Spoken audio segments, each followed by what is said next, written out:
All right. Welcome, everybody, to this session on family engagement and how we can get families kind of involved and hopefully supporting student achievement across grade levels. So before we dig in, I know we have some people still jumping in. I got a question already about, will this be recorded? The folks at Solved New York will send out the recording and follow-up information for those of you who are attending and want the credit associated with this hour.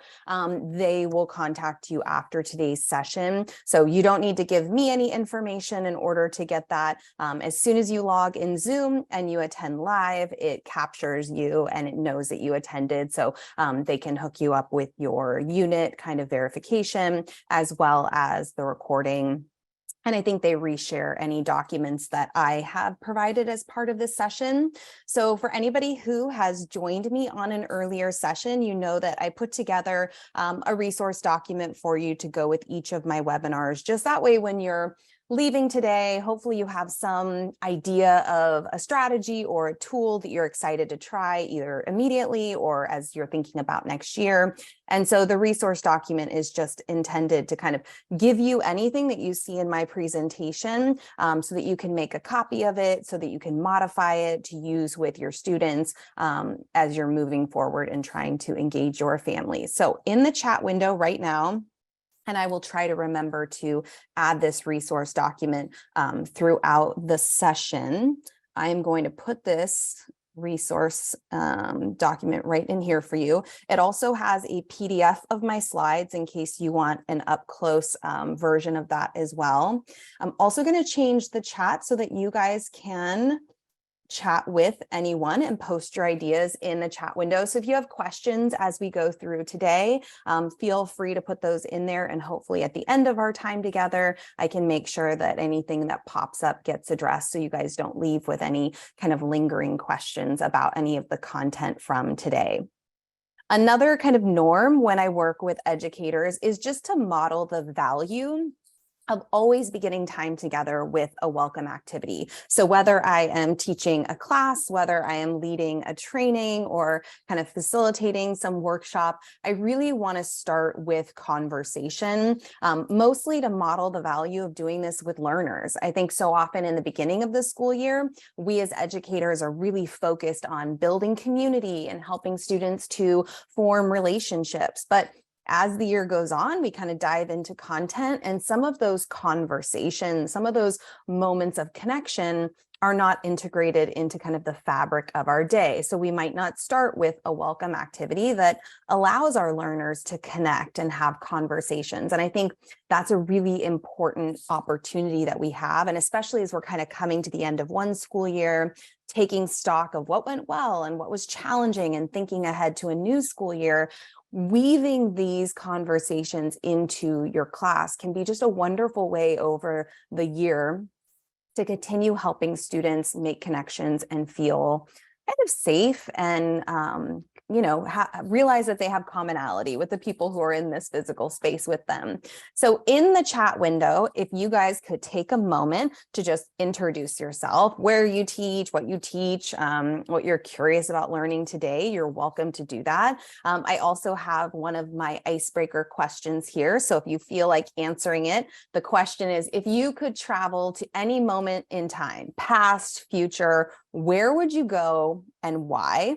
So this is just an example of a time travel kind of icebreaker question designed to get people kind of connecting and sharing. So I'm going to give you guys about a minute 15 to introduce yourselves. If you want to tackle the icebreaker, fantastic. I'm going to throw that resource document back into the chat once we've had this warm up. So I'll mute myself. You guys have a minute to chat, check in, and then I will reshare that resource document. So anybody who joined after I shared it will have access to it.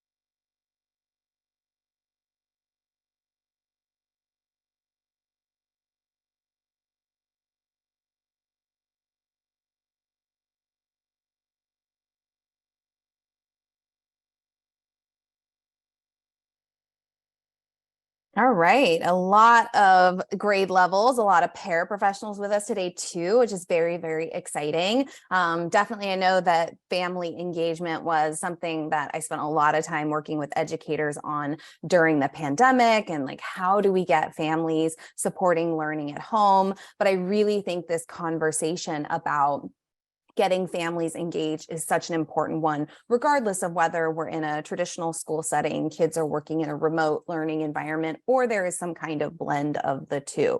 So I'm going to throw the resource document back into the chat window. So it is there if anybody wants to kind of get onto it, if you didn't get it before. And again, I will share it before we leave today, because I know we'll have people kind of trickling in.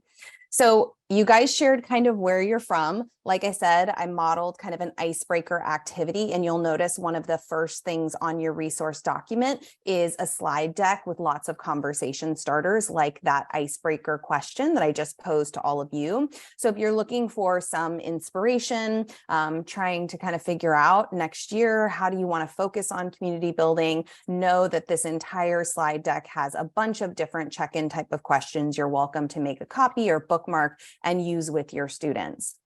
So I feel like I probably know the answer to this question for most teachers, but I think it's really an important one to kind of start with, which is, how would you define family engagement? What does that actually mean to you? Obviously, you came to a session on family engagement. And from your perspective, what are the real benefits of getting families engaged in their students' kind of learning environment physically, or even just supporting that learning when the student goes home? So curious from your perspective, how would you define it if you had to put in your own words? You can throw your ideas into the chat window. And what do you feel like the benefits would be of really getting students to, or getting students' families to engage? So having families involved in what's happening in the classroom, family engagement is a strong team that helps support each other. I love that, this idea of teacher and families as kind of this team working together. I could not agree more. We have, let's see, what else is popping up in here? It takes a village. Absolutely. I think one of the things you guys are going to see as we get into this session today is, I'm a firm believer that there are certain parts of our work as educators that can feel a little unsustainable, in that the sole responsibility feels like it falls on the teacher. And we already have so many different responsibilities and tasks that demand our time and attention. And so when it comes to family engagement, I think this isn't just between the teacher and the parents or the family members at home, but we have to really include the student in this process, right? Because we are truly this team working together for the students', betterment, or their academic achievement, their development of social skills, and all of these things. But the student must be a really important part of that puzzle. And as Anna's saying, it's really crucial to have families involved so that students feel successful. And as Andres is pointing out, like, it really allows us to get to know and serve the whole child when we have this partnership with families. So let's dive in. So the benefits from a research perspective on having families engaged in their child's learning is, it does positively impact their academic success, as evidenced by higher grades, higher levels of motivation. Students who have families involved tend to have higher graduation rates. Their social skills tend to be more developed. And as a result, their behavior in class tends to be a bit better. Teachers who have really kind of involved families don't see quite some of the acting out, the unproductive behaviors that can really derail a class. It shows up in students' levels of self-confidence and self-efficacy, kind of their belief in their ability to be academically successful. So all of these positive byproducts of getting families engaged definitely should motivate kind of this work that we're going to talk about today. And family engagement, as you guys kind of alluded to in your comments, is really about creating a partnership.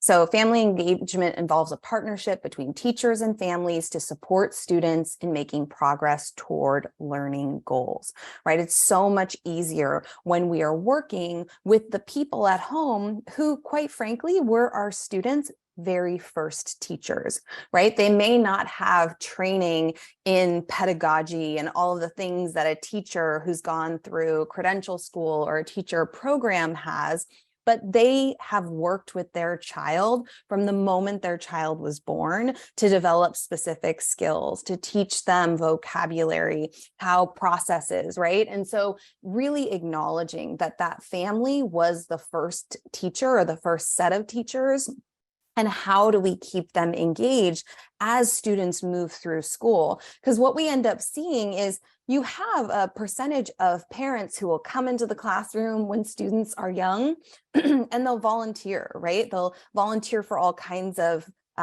jobs in the classroom. But then as kids get older, it almost feels like the divide between school and families gets a lot wider. And you don't see parents like volunteering to go into middle school and high school classes to help out in the same way that we see in elementary. So how do we get them really engaged when their children are young, but kind of also keep them engaged as their children kind of progress through school and really think about this as a true partnership?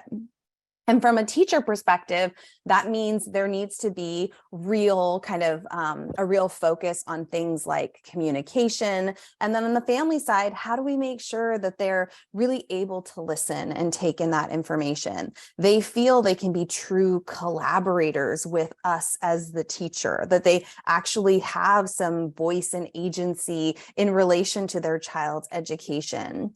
Do they have the tools and the resources they need to support their learners in continuing to learn in their home environments? And do they know how and when they can get involved at school or in classrooms if that's something that they have time and energy for?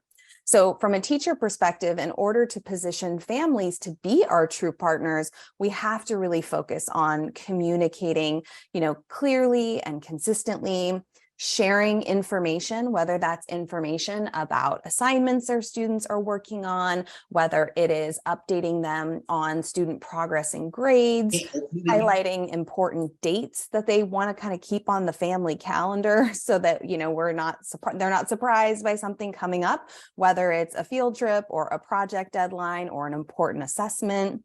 And then providing learning resources that parents can access and families can access when students are working outside of the classroom to hopefully support their learner in being successful. Because parents in families, even though they were those first teachers, they might not exactly know how to go about supporting their learner in that home environment, right? If we want students to go home and have a chat with their parents about something, we might want to be thinking about, would a parent benefit from some questions, some sentence starters, some of those tools that we kind of inherently design for learners, but thinking about what might support them in taking that active role in the home environment? What resources, what supports and scaffolds might families really need? So communication is absolutely key. Now, when you think about your parents, your families, and in your current approach to communication, and you're welcome to throw any of your ideas in the chat in relation to this question.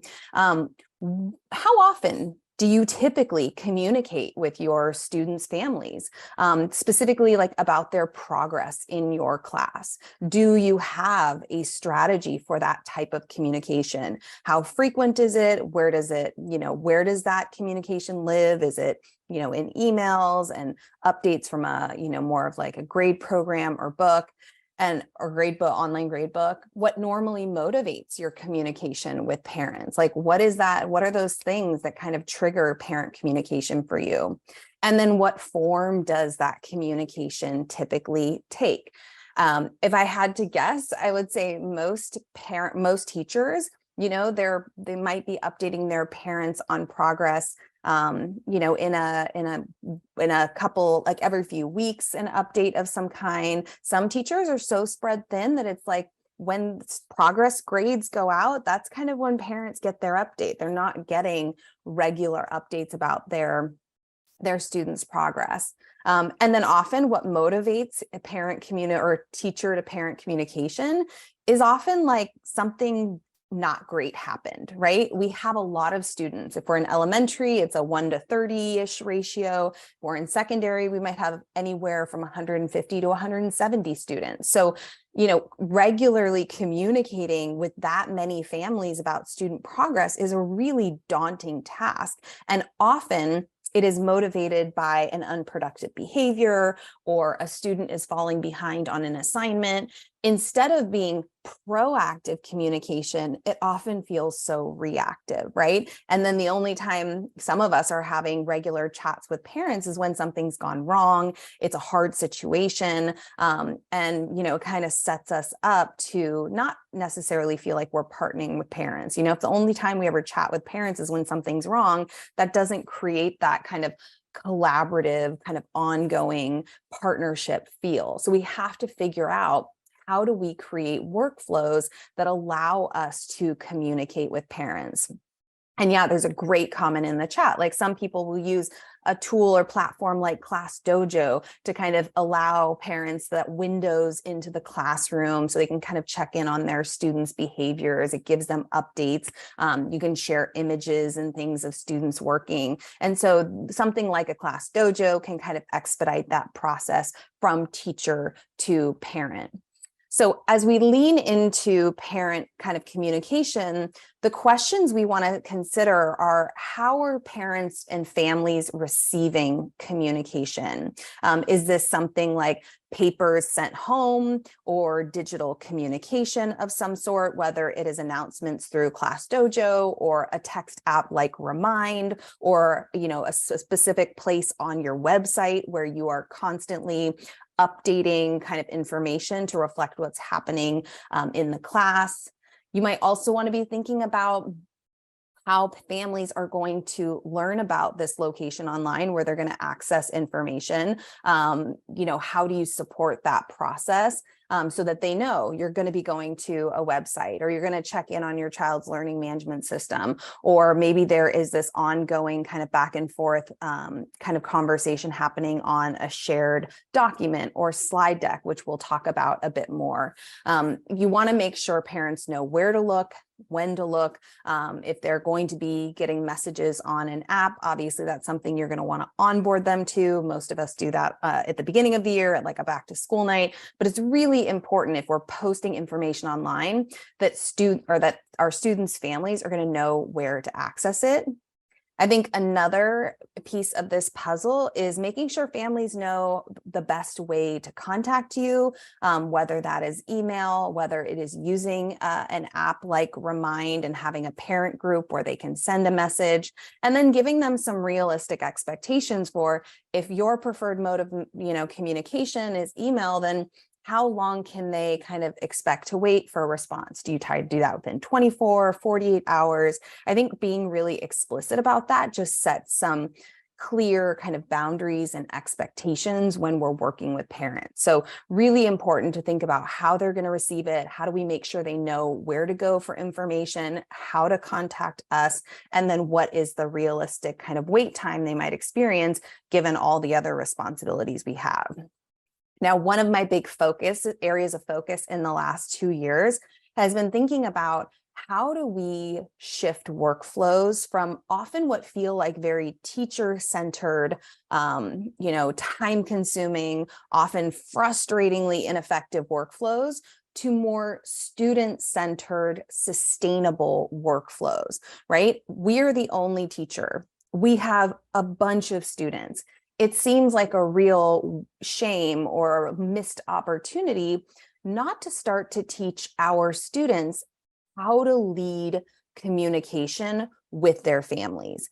How do they help to update their families about what's happening in a class and how they're doing in a class? And so for me, a lot of the strategies that we're going to talk about to try to make family, communication with family, engaging families feel more sustainable is really thinking about how do we empower students? How do we support them in really leading a lot of these conversations about their progress?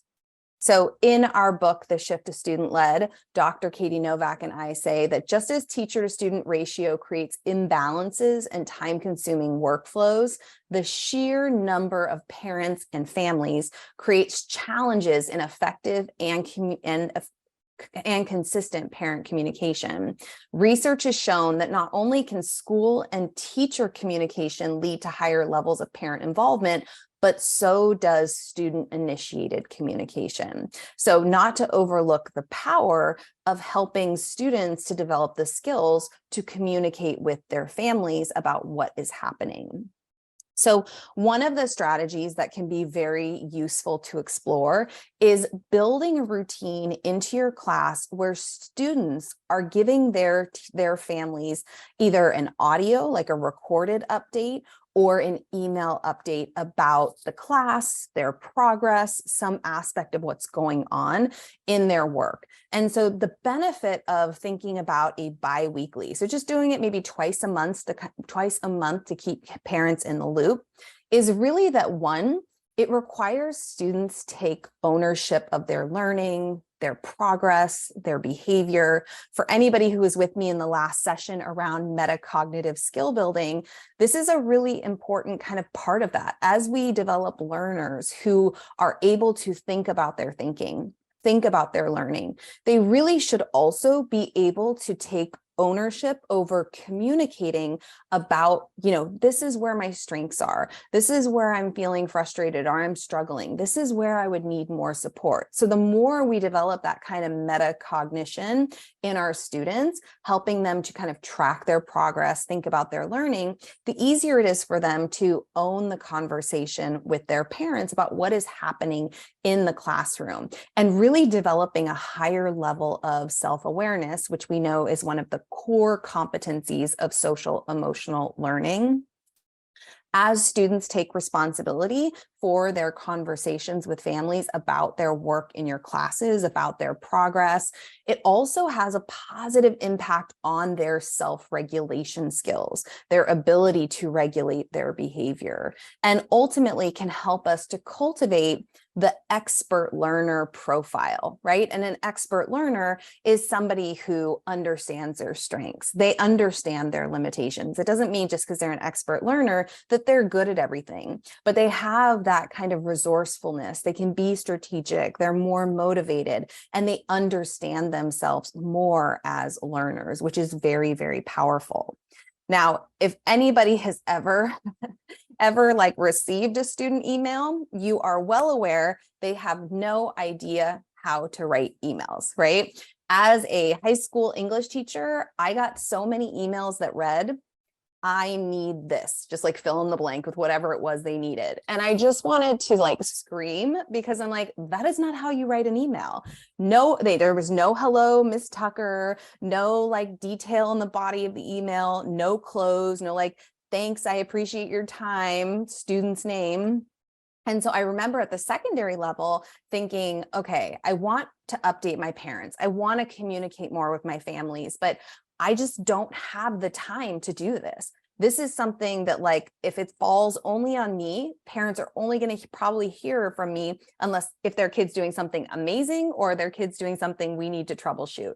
And that doesn't feel fair because kids are always working on things and every kid has strengths they can celebrate and areas of growth where they can focus their time and attention and might benefit from family support in that kind of continued learning. So what I ended up doing, because students have no idea how to write an email or quite frankly, how to leave an audio message. So I put together a series of scripts and I linked to these on your resource document.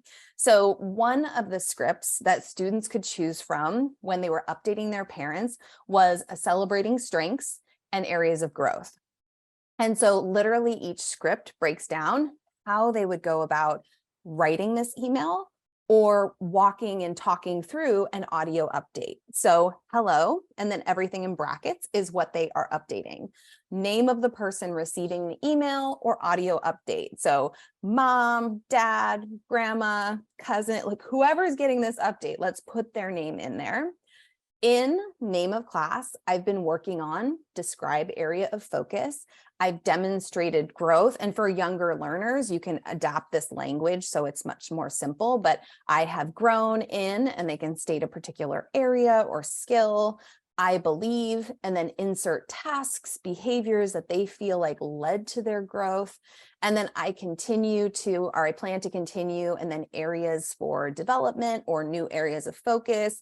If you have any questions or comments, please, and then kind of insert how the student can be reached if the parent has questions or wants to comment. So feel free to reply to this email, or feel free to ask me about this in the car ride home from school. So really getting students to understand what shape communication should be taking in these different forms, but also supporting them with that language, right? So another one that's in your resource document is a high-low update, which is, celebrating something that's going really well, something students are proud of, they're excited about. And it could be anything from an assignment, a task, a behavior, a routine, and then something that's kind of been a low. And it might be a low because they're feeling frustrated. It might be a low because it feels like they've been putting a lot of effort into something and not seeing a ton of growth. It might be a challenge they're having socially in the classroom. And so really providing kind of that more balanced update of like, here's what's going well, and here's kind of what I'm struggling with, so that parents have kind of a picture of what's going on in the classroom. And then also, I think it's really important that if students are not doing the work that they're being asked to do, or they're falling behind on a big assignment, that they own that conversation with their parents, right? Like, we've been working on this and I am really struggling with it. I don't feel like I'm doing very well. So thinking about, again, how do we support that conversation? How do we give students the tools to talk about their progress in an email, in an audio update? So what you'll see on that resource is really just these different kind of templates and scripts, so you can make a copy of them, you can modify them, and use them to inspire a routine where students are regularly updating their parents about their progress in your class. And for me at the secondary level, I would build this often into a station rotation. And once every 2 weeks at the online station, students would craft an email, choose a template, CC me, and update their parent on their progress. And I will say the most rewarding part of this was that when students sent those emails, a lot of times parents would reply all, they would compliment things students had, kind of the strong parts of their update. They would ask questions, they would volunteer help in areas. And it was really exciting to see them having that conversation, because I know as a parent who picks up kids from school that when you ask about their day, often you just get like a grunt, right? Or like a fine, it was fine. You don't get a lot of substantive details. So how do we make sure that families are having these conversations, and parents and families feel like they know what's going on for students in a classroom? Now, another approach is kind of a grow slide deck approach.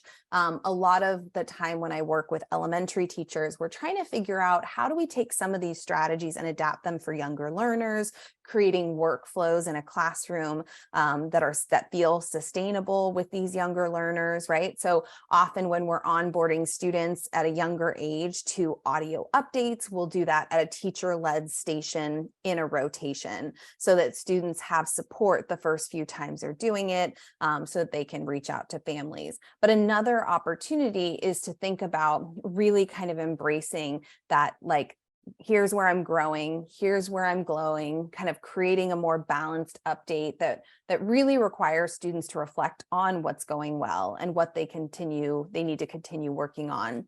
And when we share updates in a slide deck, like a Google slide deck, we allow students to include and mix media, right? So they can write a response, they can record a video and embed it into a slide in a slide deck. They can even embed images of their work if they want to share what they're doing with parents and families.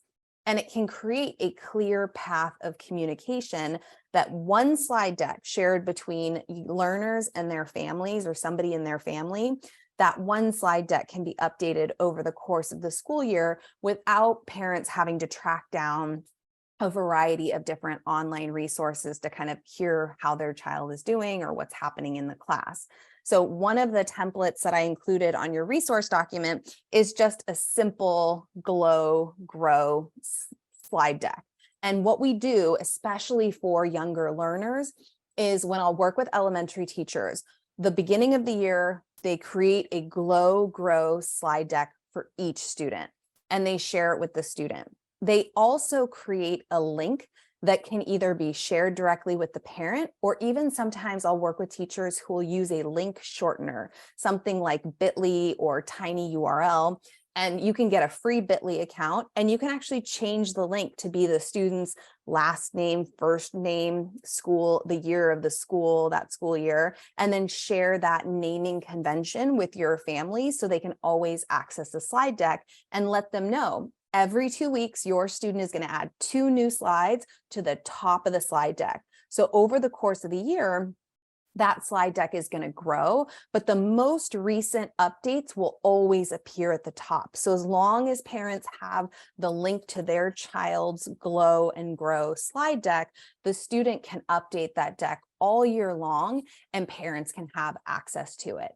It's a really nice way to kind of streamline that communication if you're feeling like, oof, I have 30 odd kids, and how do I make sure parents can always get to the glow and grow slide deck? And then you've seen that in this slide deck, I've also included sentence stems. So thinking about what kind of support might our learners need to kind of update their families on how they're doing. Or if typing out a response isn't going to work, then what about a little video recording that we embed into the slide deck? So ultimately, it is trying to cultivate these learners who are these expert learners, because they're constantly thinking about, what am I doing well? What growth needs to be celebrated? What assignments seem to be having a positive impact on my progress as a learner? And where am I feeling a little stuck? Where do I need more support? What am I confused about or wondering about? Because all of those things help to cultivate learners who just know themselves well enough to be able to advocate for themselves, lean on resources, and be more strategic in their work. Another part of obviously partnering with parents is making sure we are sharing important information with our families. And I'll say, as somebody who, as my area of expertise is blended learning, I do a lot with video recordings. And even as a teacher, I would do things like flip my back to school night, meaning that I would do a video, I would record a video, introduce myself to parents, share a little bit about my kind of philosophy and my goals as a teacher. I would walk them through some of our online resources. And then before back to school night, I would send out an email to all my parents, just like a blank carbon copy. I would say, can't wait to see you at back to school night. Here's the time, the date, the information you need. Usually I'd attach a school map. And here's a link to a video where you can kind of do a deep dive into the class in case back to school night's super overwhelming and there's a lot of information thrown at you, in case you can't make it, in case you're here, but you have multiple students and you're trying to get to as many classes as you can. And so what I was really trying to do was to model the flipped instructional strategy for my parents. And it was very sweet. I got so many email responses just thanking me for the information, telling me that they had come to back to school night, but the video was still super helpful because the whole night was kind of rushed and a bit of a blur. And so it got me thinking about, why wouldn't I use more flipped video for family communication? Right? There's a lot of benefits of flipping the transfer of information for our families with video. First, it can increase accessibility, right? So our parents might be able to turn on closed captioning if we host it on a, like a YouTube as an unlisted video. Parents can even slow down the pace of the video itself. I'm a bit of a fast talker, so that can be very helpful for parents. And obviously, it allows for some self-pacing, right? Parents can pause, they can rewind, they can watch the videos as many times as they need if you're sending home a video with useful information, information that they might need repeat exposure to, whether it is information about the class, whether it is kind of sharing information about how to access a new technology tool you're using, or even information about a strategy you're hoping that they'll use at home with their student to help their student develop particular skills.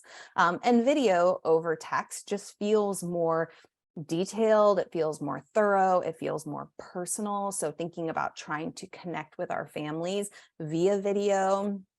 And if you ever use video to transfer information in your class, to allow students to self-pace through instruction or explanations, it's a really nice way also to kind of show parents, hey, this is a strategy I'm going to be using with your students. And then they get to experience the benefit of learning via video, gaining information about your class or how to support their learner with videos. So just some tips if you're like, I could totally see myself making quick videos for families about stuff happening in class, strategies I'd love for them to reinforce in the home environment.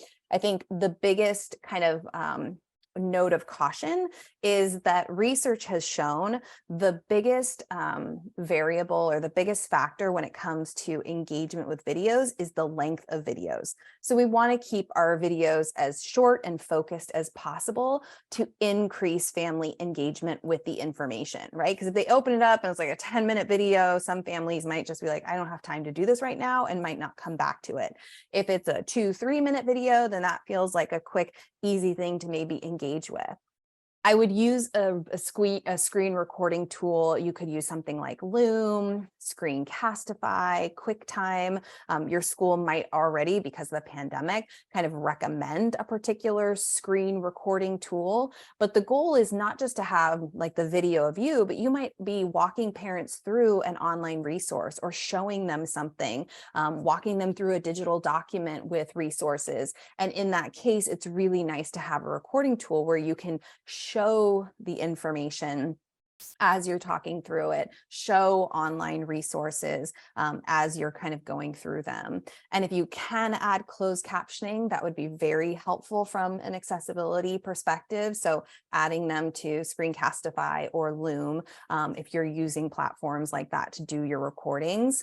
And then in just including instructions in the video of how parents can and should contact you if they have any questions. Would it be best to shoot you a text via Remind if you have a parent group? Would it be best for them to email? I remember in the beginning of my teaching career, I was just like, no, I just want to do email. Email feels like more like professional or whatever. And then I had so many parents reaching out via email about volunteer opportunities and things. I thought, oh, it's actually so much easier to just create a parent group and Remind and have them have the ability to shoot me a message through that program. So I could just quickly text back and forth without having to write a full email to all of my parents who might have questions.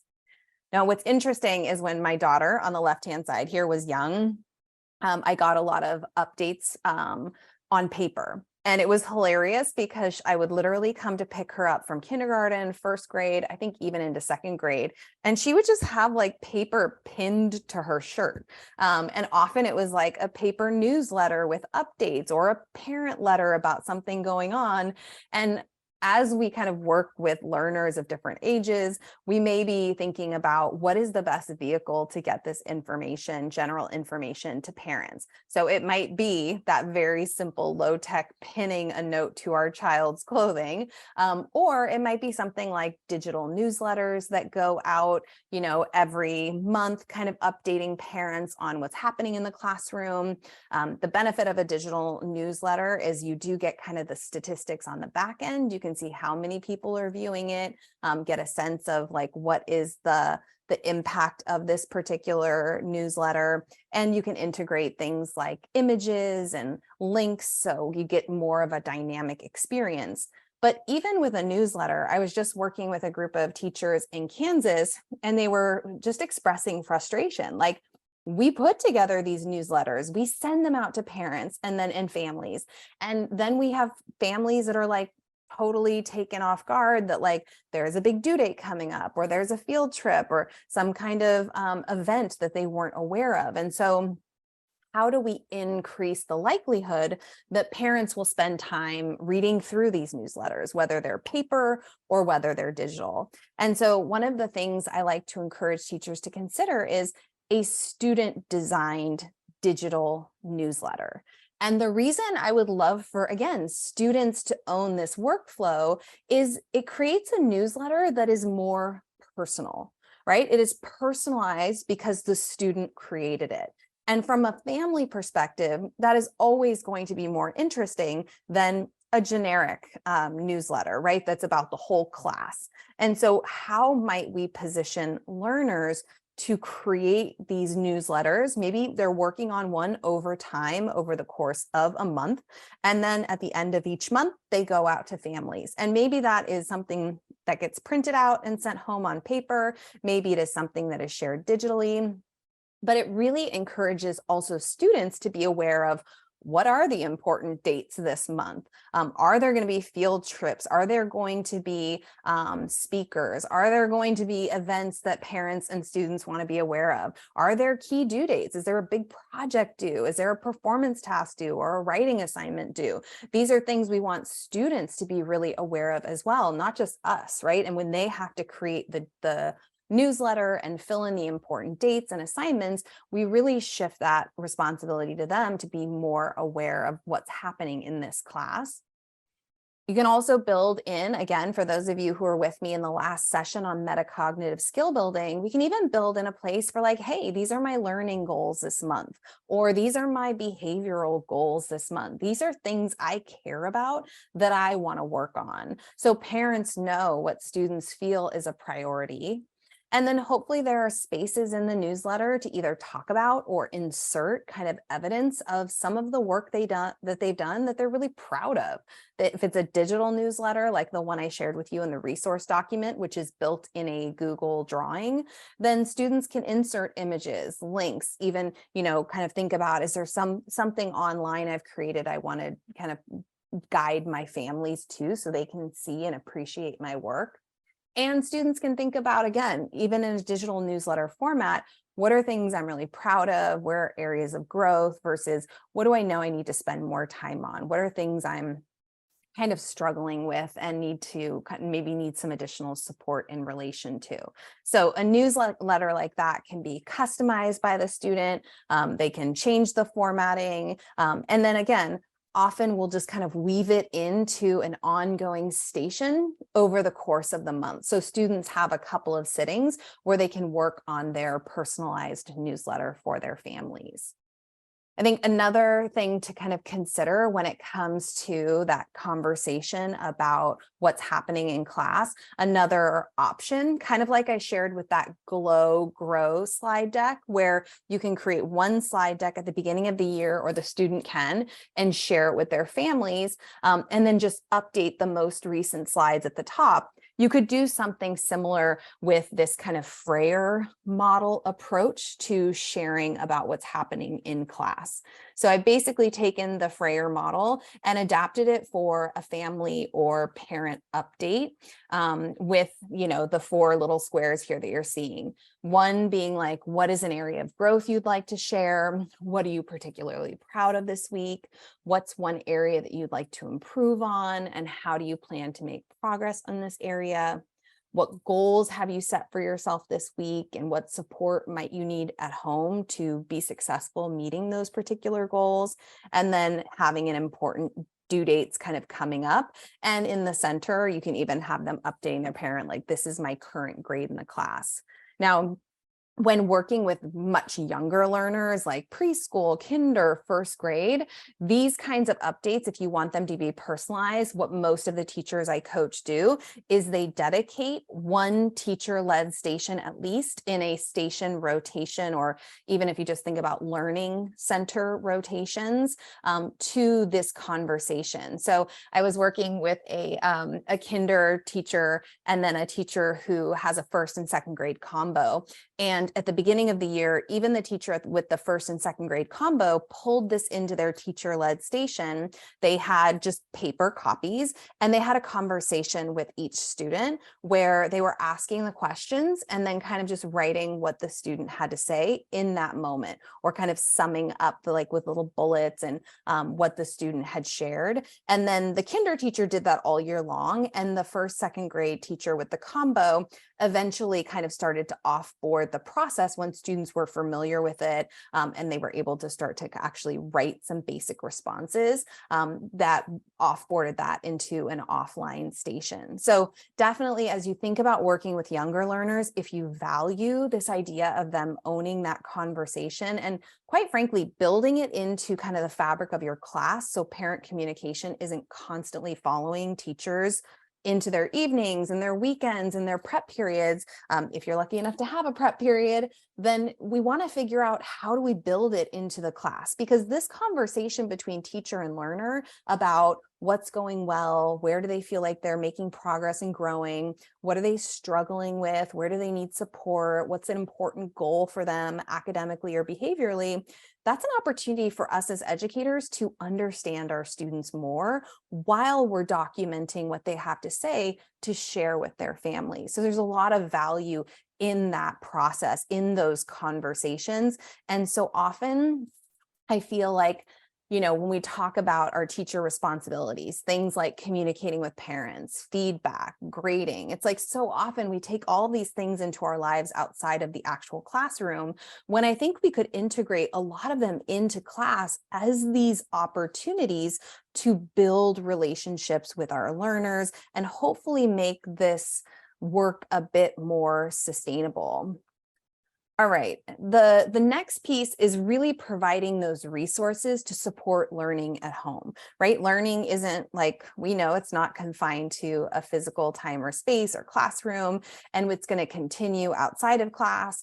And often we want students to be practicing and reviewing and engaging in learning beyond the classroom. But if we want to engage parents and families in that process, we want to make sure we're providing the tools for them to be successful doing that. And one of the strategies that Dr. Novak and I wrote about in our Shift to Student-Led book was guiding students through the process of creating their own kind of personalized learning toolkit that they could share with their families, really with the objective of, how do I help my parents, my family stay involved in their child's education, provide support in the home environment if they are willing and able to do that? Again, it kind of acknowledges, as I said at the beginning, that role of parents as like the first teacher and as a really important partner in the child's education, in their learning journey. And a toolkit can be something that teachers fill in kind of some basic kind of information that's applicable to all students. And then maybe there are parts of the toolkit that are customizable, really reflective of what individual students need to be successful, and supports and scaffolds and videos that might benefit particular students. So one of the templates in your resource document that might be interesting to play with is this kind of toolkit, this monthly toolkit concept, where a student or teacher and student together are creating a toolkit at kind of the beginning of the month, the beginning of a unit, or even the beginning of a grading period, aligning that toolkit with topics and subjects and themes that are going to be covered in that unit or in that month, really drilling down into specific strategies and skills and vocabulary that students are responsible for, including resources and activities that are going to target everything from understanding specific concepts to practicing skills to improving particular behaviors, developing self-care techniques, setting goals. So the more we can engage learners in this process, the more we give them ownership and the more opportunities there are to personalize. So for example, a teacher who is planning, has a unit we're about to start in, they're kind of planning a toolkit, they may say, here are topics, themes, texts for all students, right? This is what we're all working on. And then there might be parts of this that students customize, either with the teacher at a teacher-led station or at a station on their own, if they're at an age where they can begin to kind of fill this in without teacher being there to guide the process. And then teachers can integrate resources. So if you do any video instruction, if you have online supports and scaffolds, digital versions you can integrate, this is a wonderful place to kind of bridge some of the instruction and supports that we provide students in the classroom and kind of help parents realize that those are there and that they can also utilize them to support their learners from the home environment. Now, one of the things I think is important to acknowledge, we cannot make families engage. All we can do is provide opportunities for them to engage. And the more we want the learning to continue at home to reinforce what's happening in the classroom, academically, behaviorally, et cetera, it just requires that we think about how do we communicate what we're working on? How do we support parents in supporting their children? Do I have resources as the educator that I can include? I also think kind of creating opportunities that encourage interaction. So learning activities that ask students to engage with members of their family.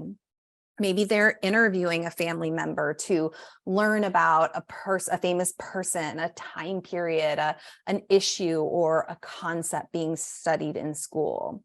Maybe it's having them engage in discussion, not just to learn about and kind of dive into a text or a topic and an issue, but just to get that practice of this is what it looks like to have a discussion.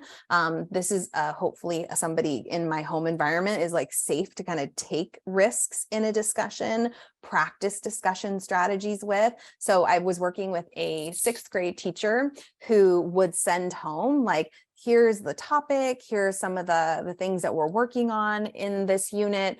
Here are some discussion questions. It would be great if you spent some time chatting with your child. And while you're chatting, here are a couple discussion strategies like eye contact, asking follow-up questions that would be really helpful for you to practice with your child as you engage in this discussion. Requesting feedback on an assignment from a family member, whether that's a grandparent or an older sibling. Like if a student is working on something, can we facilitate kind of this engagement around that work where a student might be getting some feedback or some questions or comments or suggestions from somebody in their home environment, and then encouraging hopefully kind of a metacognitive practice where they reflect on what did this person say? What was interesting about it? What was surprising? How are they going to act on this feedback? What are they now wondering about that we as their teacher might be able to help them with? Or is there a part of the feedback that wasn't clear that they want to chat with us about? And then also completing practice and review. We know that most homework is practice and review.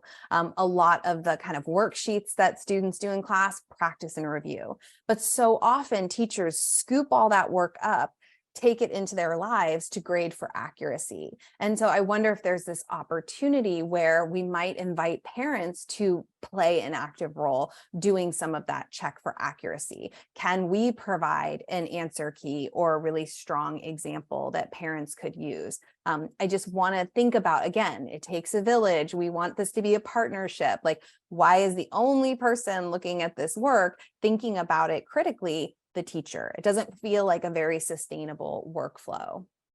And then when we think about engaging parents, obviously there is that, or families, there's that opportunity for them to potentially come into classrooms to volunteer, to embrace these kind of moments where they can help us in the physical space as well. And so I think one of the things that I always encourage my teachers to do, and I always did this as well, this is an example of mine, is to kind of start the year with a family survey, trying to understand kind of a little bit more about the home, what languages are spoken there, when is a good time to call if you have to communicate with families, do they prefer, phone call, email, text message, because everybody's kind of different in terms of what's going to work best for them.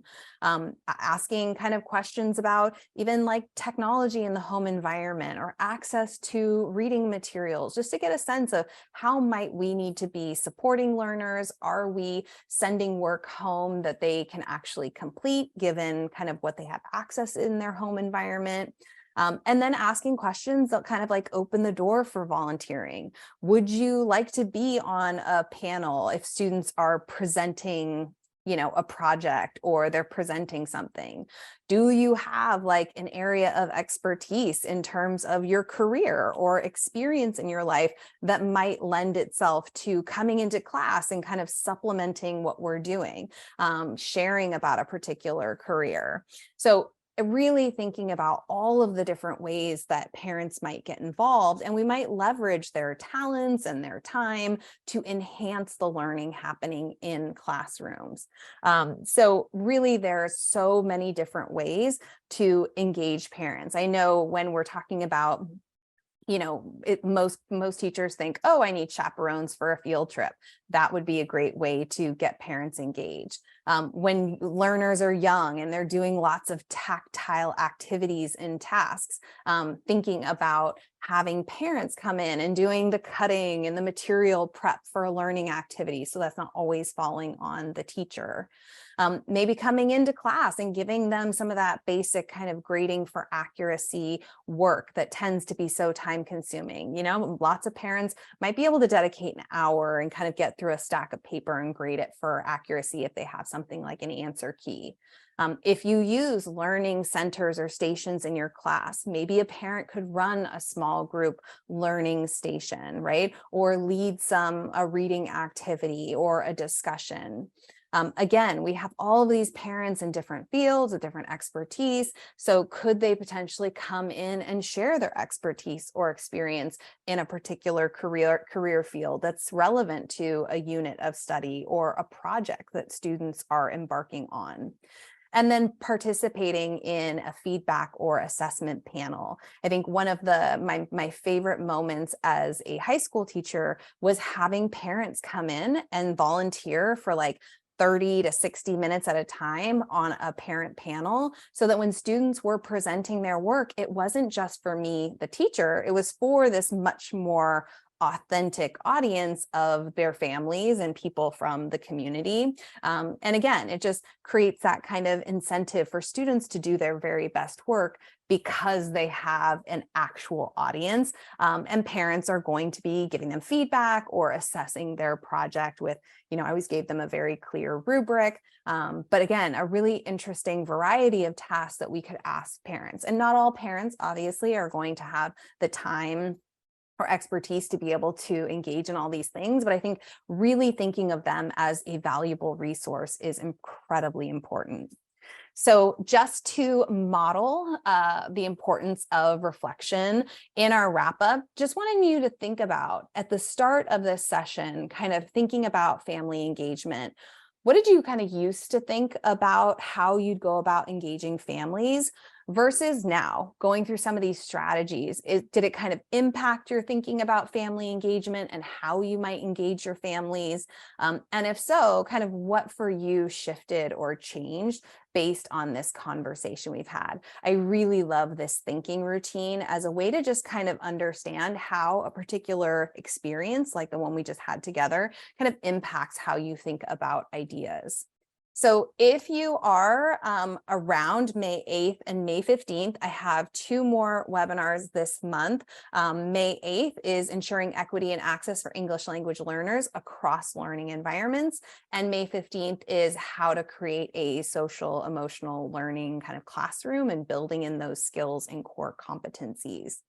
So if you have questions after today, things that you're curious about, if it has to do with the CLTE credit, if you want, as soon as you log into the webinar, the folks at Solve New York have your name, your email. About 24 to 48 hours after the session, if you're here live, they will email you your unit. They will also reach out with the recording of this session as well. So just know that that is coming. And I want to thank you guys for being here. I really enjoy getting to have this time with you all. And actually, before we end this webinar, I am just going to put, for anybody who did not get the resource document, I'm going to throw that back into the chat window. So hopefully you have that before you go. Let me do this really quickly. All right, so the resource document is back in the chat window for anybody who might have joined late and did not have access to that. So have a wonderful rest of your week, everybody. I'm going to stay on for a moment and just kind of check the chat for any lingering questions. But if you are ready to jump off, feel free.